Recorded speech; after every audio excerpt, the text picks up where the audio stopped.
Luiz Barsi Filho. Seja muito bem-vindo, Barsi. Obrigado, é um prazer estar com vocês. O vídeo a seguir não se trata de recomendação de compra ou venda de ativos. Nosso conteúdo tem caráter educativo e informativo. Queremos fomentar o debate sobre investimentos e aumentar o número de investidores no Brasil.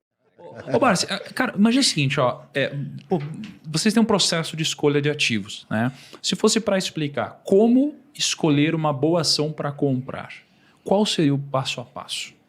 Bem, quando o cidadão não tem cultura de investimento, ele terá que recorrer a um profissional, evidentemente, que vai poder elucidar e transmitir as eventuais oportunidades, a oportunidade de eventuais resultados, não é isso? Você então analisa o projeto. Nós o que fazemos é analisar os projetos. Eu vou citar, por exemplo, o seguinte.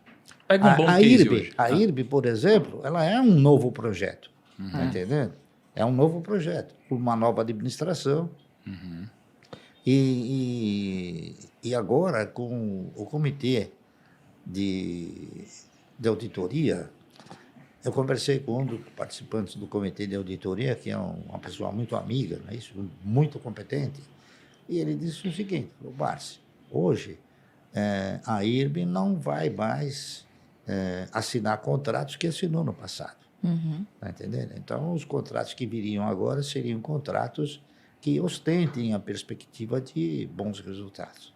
Então, é o seguinte, tem coisas que o ex-administrador falou que a gente eu não sei, não posso provar, tá entendendo? Mas ele falou muitas coisas ruins em relação aos bancos, não é isso? Então, agora a gente vai ter uma segurança maior. Por quê?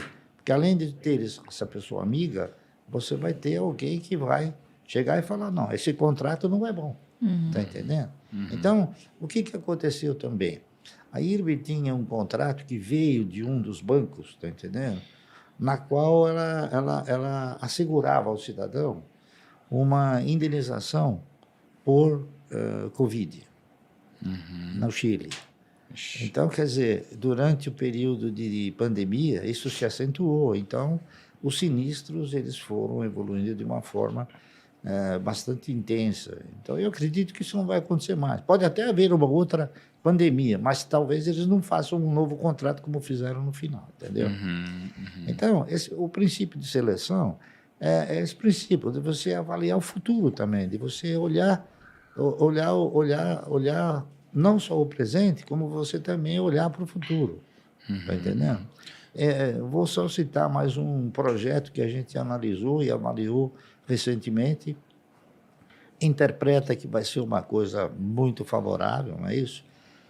Recentemente, o Grupo Votorantim, eles acabaram fazendo um processo de fusão, não é isso? E incorporaram a uma nova empresa chamada Auren, está correto?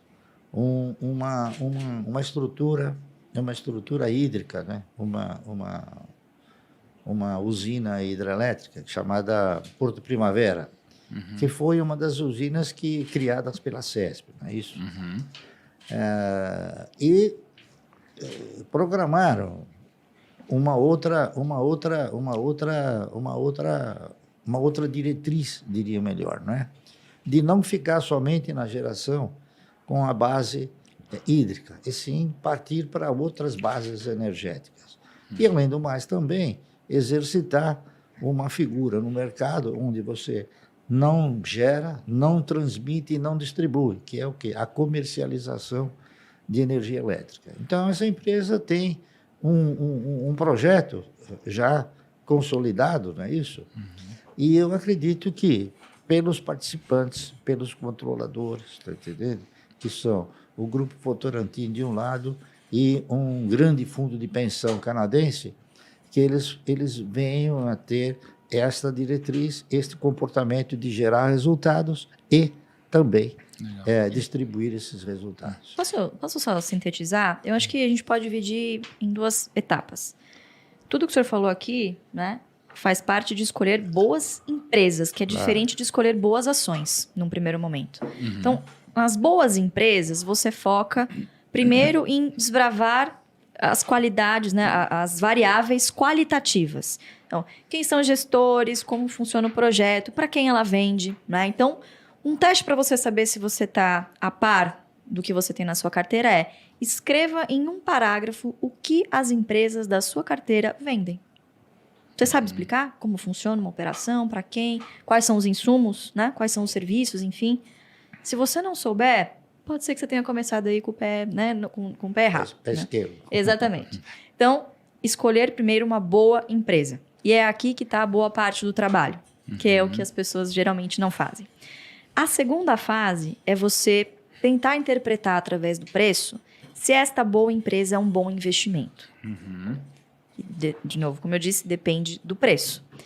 De nada adianta você ter uma boa empresa na sua carteira se você pagou caro por ela.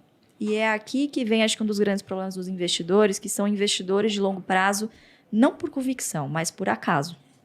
O papéis que comprou lá, tava na moda, o fulano, ciclano falou, a corretora Abandona tal na recomendou. Não é nem isso. Ele comprou por algum motivo que nem ele sabe qual é. Provavelmente porque ele achou que, porque subiu muito, continuaria nessa trajetória. E aí, quando o papel acaba realizando, ele não continua esse projeto. Porque ele não tem convicção, ele não sabe por que ele comprou. Então, o preço, ele importa muito e muitas vezes o longo prazo, sozinho, não corrige isso. Então, preço importa, né? E aí, como que a gente vai atrás de descobrir o preço dessas boas empresas? A gente foca em fluxo de caixa. Pagar dividendo no final do dia é a empresa ter a capacidade de tirar lá no final do trimestre o que ela vai investir, usar ali de CAPEX ou para adquirir outras empresas para a parte do seu crescimento, certo? E a outra parte, ela remunera o capital do acionista, que está ali correndo risco, né? E vai estar lá de prontidão, provavelmente, se essa empresa precisar se capitalizar em algum momento. Então, investir em dividendos não exclui você investir em empresas que vão crescer. Tanto que o nosso filtro é de mínimo 6% apenas em dividendo. Você está fazendo apenas uma margem de segurança. O que vier de valorização é um bônus, é uma consequência de você ter colocado para dentro bons ativos a bons preços. Legal. E aí sim, que paguem bons dividendos, e aí a lição de casa, a disciplina e paciência de reinvestir esses dividendos. Tem uma frase do Howard Marks que diz que tentar comprar um ativo por preços abaixo do valor intrínseco não é infalível, mas é a melhor chance que pode se ter. Né? E eu lembro que quando a gente gravou um podcast, quando você veio lá no nosso escritório, você falou sobre uma inversão de uma lógica muito comum que as pessoas falam hoje. Que elas falam do PL. Preço sobre lucro. Né? Quanto menor, melhor. Aí você falou, não, mas e se a gente inverter e fizer o LP? Né? E aí você tem uma regra de bolso para você encontrar um preço máximo que você pode pagar para ter um dividendo mínimo que você busca. Né? Como que funciona essa lógica? A gente não está preocupado em pegar o menor preço possível, porque é impossível de você fazer isso com consistência. A gente está preocupado em não pagar caro. O que é pagar caro? Pagar por empresas que não geram fluxo de caixa suficiente para nos remunerar pelo menos X% ao ano. Né? A gente tem que lembrar que quando a gente está falando de dividendos, renda variável em geral, é difícil você comparar banana com maçã. Né? Então, comparar os 6% que a gente usa de teto com a Selic, por exemplo. Então, lá atrás, quando ele começou esse projeto, ele estabeleceu esses 6%, sabendo, claro, que a taxa de juros oscilaria para cima ou para baixo, muito provavelmente para cima, mas para estabelecer um parâmetro de comparação. Quando a gente fala em 6% mínimo de dividendos ao ano, a gente está falando de uma métrica já real, porque os dividendos, no longo prazo, são corrigidos pela inflação. Ações são ativos reais, cujos seus preços serão corrigidos, seguirão a tendência dos seus lucros. Essas empresas que estão na bolsa, teoricamente, são empresas líderes de mercado e conseguem repassar para os seus preços o custo inflacionário no longo prazo. É isso aí, muito obrigado pelo episódio de hoje, um grande abraço, até o próximo e tchau! Muito obrigado por assistir até aqui. Estes são alguns vídeos que vão potencializar seus investimentos.